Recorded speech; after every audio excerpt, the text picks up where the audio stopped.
সম্মানিত সুধী, দেখতেই পাচ্ছেন উনি এক ব্যাংক কর্মকর্তা।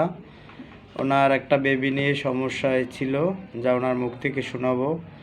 লেন্থিং বডি, দাঁড়াতে পারতো না, হট পেশেন্ট, ইরিটেবল টেম্পার, আরও অনেক সিমটম লেখা আছে। যাই হোক, ওনার মুখ থেকে শুনি আপনার বাবু এখন কেমন আছে।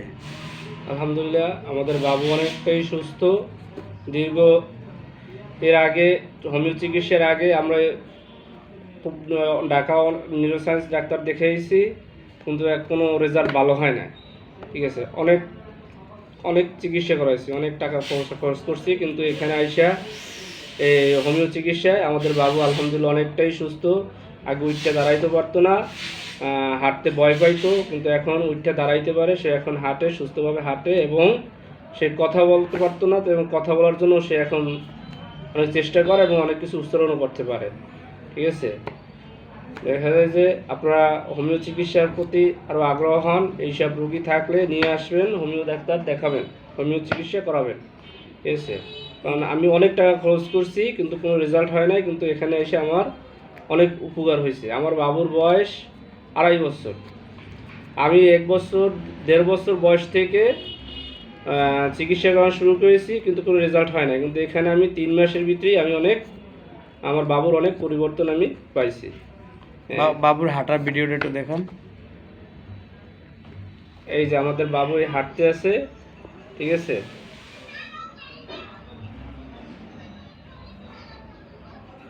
বাবু একা একা হাঁটতে পারতেছে, দেখতে পাচ্ছেন আপনারা।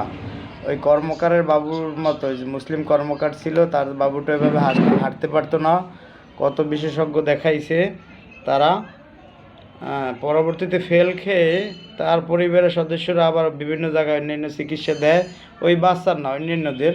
যদি আবার কখনো ক্রিটিক্যাল হয় তখন আসবে, এটাই হয়তো বা তাদের ভ্রান্ত ধারণা। কিন্তু আমাদের মূল উদ্দেশ্য হইল কোন মেডিসিন অ্যাগ্রাভেটটা আসে। যে বাবুই অটিজম হোক না কেন, বা আমরা যে কোনো প্রবলেম থাকুক না কেন, আমরা যদি আসি অবশ্যই ভালো রেজাল্ট পাওয়া যাবে। তবে আমাদের সময়ও দিতে হবে, তাই না দাদা? সময় না দিলে তো সমস্যা। এখন বাবুকে ওষুধ দিলাম টোটালিটি সিমটম নিয়ে। ফসফরাসের রুগী বাবু, ফসফরাস দিলাম, কিন্তু মাঝে মাঝে আমি আবার আমার যুক্তি পরামর্শ দিয়া ব্যাপটিসিয়াও দিছি। ওই যে পরাপর আসতে বলছি না, কয়েকদিন, 1 সপ্তাহ পর না 15 দিন পর যেন আসতে বলছিলাম, তখন তার বাবুকে আমি ব্যাপটিসিয়া মানে প্রয়োগ করছি মুখে সরাসরি 200।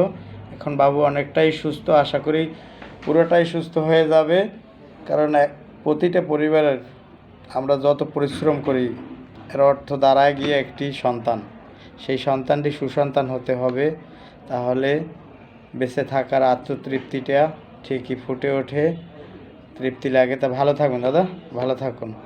আর যদি কারো এভাবে, ম্যাক্সিমামই এখন অটিজমের এই পেশেন্ট পাওয়া যায়, কারণ আমরা আমাদের ভুলের কারণে জন্মের পরে যদি স্টুল পাস না হয়, শুরু থেকে আমরা ইজিলেপ খাওয়াই বা ডোজ দেই। আবার যদি বাথরুমও হয়, অতিরিক্ত তার পোগো খাওয়াই। অথবা একটু ঠান্ডা লাগলেই, ব্লাডে ঠান্ডা আছে জন্মগত বা বংশগত, ওইগুলি না দেখে অ্যান্টিবায়োটিক একের পর এক চাপাইতেই থাকি। অ্যান্টিবায়োটিক দেহে পুশ করলে ওটার তো একটা অ্যাগ্রাভেট থাকেই। সর্বোপরি মানে ভুল হলে যা হয়। তা ভালো থাকবেন, এই ভুল আর করা যাবে না।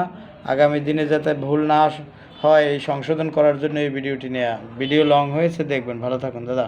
আর লাইক ও কমেন্ট করে জানাবেন যদি চিকিৎসার ত্রুটি হয়ে থাকে। ভারত বাংলার আমরা যারা গুরুজি ডাক্তার রবীন বর্মন স্যারের শিষ্য আছি। ধন্যবাদ সকলকে।